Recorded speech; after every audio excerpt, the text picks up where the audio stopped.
Hi guys, hope you're having a good evening. We're going to look at some Photoshop techniques tonight, and I'm going to look at some things like the rotate tool, the resize tool.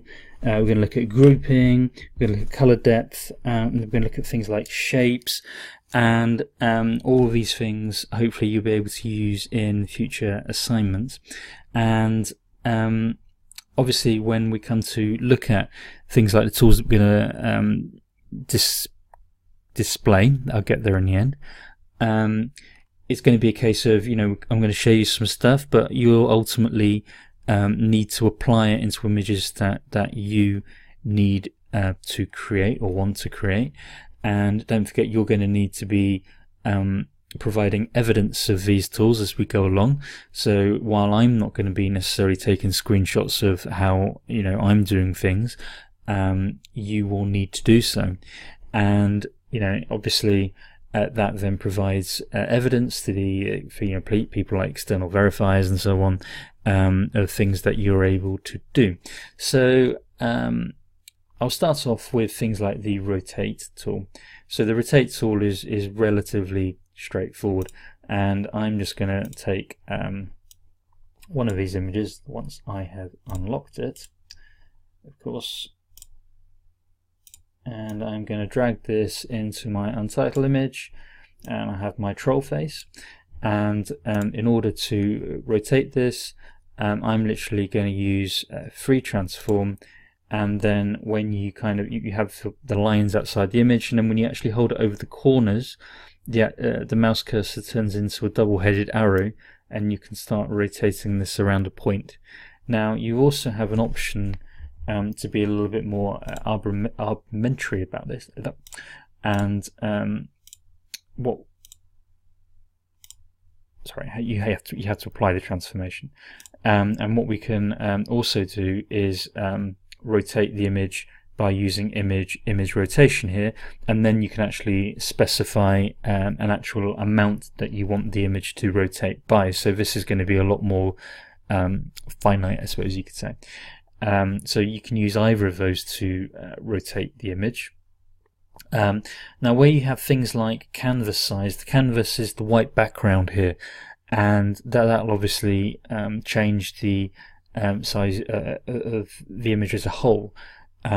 So that could be quite important, but it won't actually change the layer that I have selected, because I have the troll face selected right now. We all love a troll face. So one of the other tools that we need to think about using is obviously the resize one, and again you can use the same method.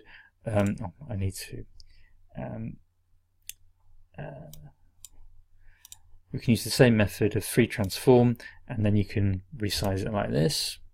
Now obviously with a bitmap image, when you start resizing it, you can see that all of the lines become a bit blurry, so you do need to be a bit careful about that.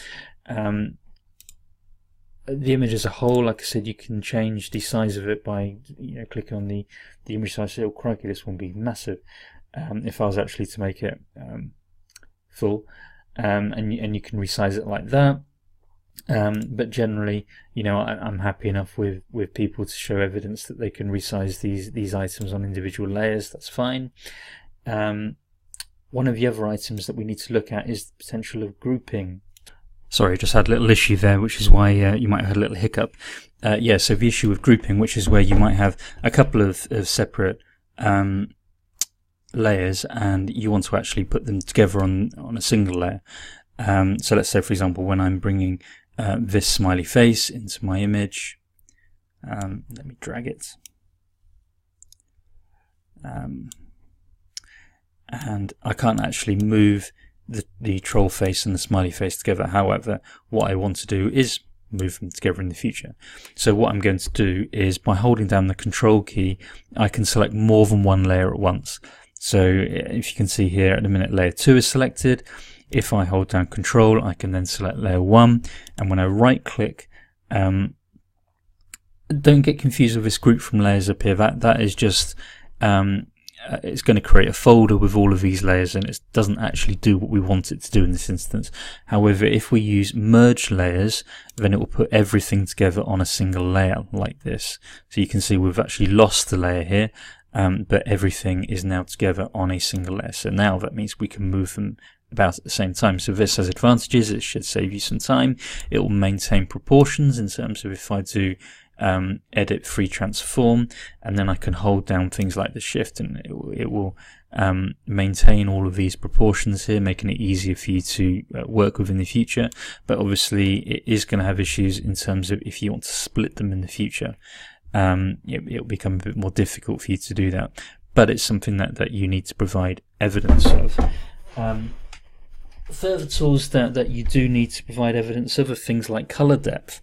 So let's say, for example, if I look at my tiger here, so you guys are probably all aware that I really like tigers, and you need to provide evidence of being able to use color depth in Photoshop. So this is literally you being able to provide evidence that you know how to change it. And it is as simple as image, mode, and then you can select anything from 8, 16 to 32 bits. Now obviously, the higher this value, the more colors you're going to have available to you. However, the bigger the file size is going to be. So it's up to you ultimately to judge which one of these is going to be the most suitable. Okay, because once you start kind of ramping, the figure up, the file size when you come to save it later on is just going to be much bigger potentially. So I don't know whether you can notice down here, this is actually telling me how big the file size is going to be. Right now it's telling me it's 2.2 meg. Previously, when it was on 8, it was 1.1. And when I change it to 32, it's gone up to 4.4. So you see that it's almost quadrupled in size on what is actually quite a small image. And I'm not seeing any particular improvement in quality with this. So I would say that we can get away with using 8 bits. I'll go away. And of course, once you put it up, it becomes more difficult for you to move it down. Okay. We eventually got there, I think. I wasn't expecting those things to pop up. Okay. Now, there is another option that we do need to show you, which is Sharpen. And you'll find this under the filter menu. And it's basically a filter that you'll put over the picture. And there are obviously various different things that you can do when you come to sharpen it, and it will basically sharpen all the edges in the image. You can decide whether or not it makes the image look any better or not.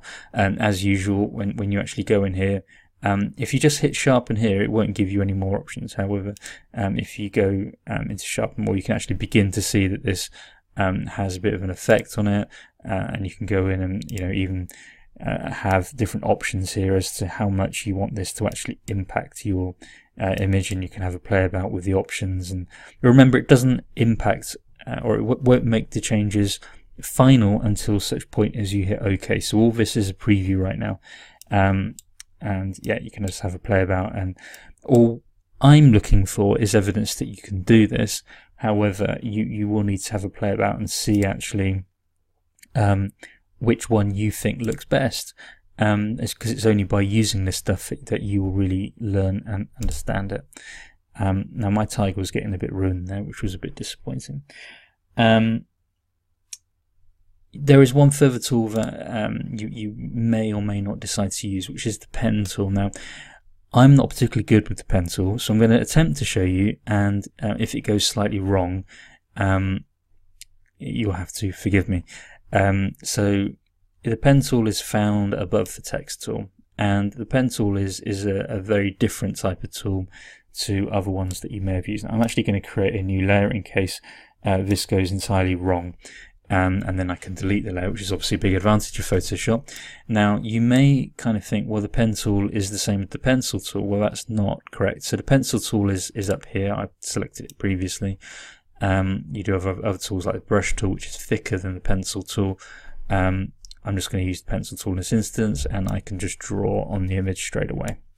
Okay, and the pencil unfortunately doesn't work like that. The pencil will allow us to draw almost vector type shapes with actual points, and like I said, I personally find it quite fiddly. However, some of you may want to give it a go. You've got various different types of pencils. You've got the ordinary pencil, the freeform, curvature. That must be a new one because I've not used that personally. And then you have things like anchor tags. So anchor tags within the pencil allow you to kind of move how the line kind of runs around the anchor point. So that sounds a bit bizarre right now. I'll show you what I mean. So if I start off with the pencil, I'm going to start out here, and then I'm going to, that's an anchor point that I just clicked on, and then I'm going to add something out here, and then you can see another anchor point appear. Now it's only when I start kind of dragging it out like this that this is what I mean by it becomes almost a bit vector like. So I'm going to try and draw my first initial. So this is actually a lot more fiddly than what you're used to. Okay, so like I said, when the line flows around these points, somebody just sent me a Facebook thing. In theory, you know, it should allow you to make images which do resemble vectors. Now, like I said, I'm not particularly great at this because when I usually try, one of the issues that you have is, okay, you've made that M. Now you want to do something else. So let's say, for example, you go and try and move this, these images that we made earlier, and then all of a sudden, you know, things begin to happen that you don't want to happen. So, you know, like I said, it can become a bit fiddly. Personally, I would save that type of image or type of tool unless you're going to use Illustrator, which is all about vectors. You know, this is all about photographs. However, you know, you do need to be aware the tool exists. You could potentially try the free transform tool, which is it allows you to draw a shape and then put a load of anchor points in there. That's a bit easier to use. I've just been aware my image has become a bit of a mess. This is why the layer tool is so useful, and it hasn't even disappeared when I got rid of that. Anyway, you know, like I said, it can become quite useful. And what you could potentially do is draw, for example, a circle. I'm not sure that's joined up. Let's join a circle. And in theory, you should be able to do things like a paint bucket within it. That hasn't worked at all. See, this is one of the joys of doing demos. But in theory, I have no idea what that's referring to. In theory, you know, you should be able to draw shapes and then, you know, be able to apply special effects to it. But you can do the same in other things, such as, you know, the lasso tool will let you do the same thing. So, and it's, to me, that's an easy one to use. But ultimately, I would give it a go.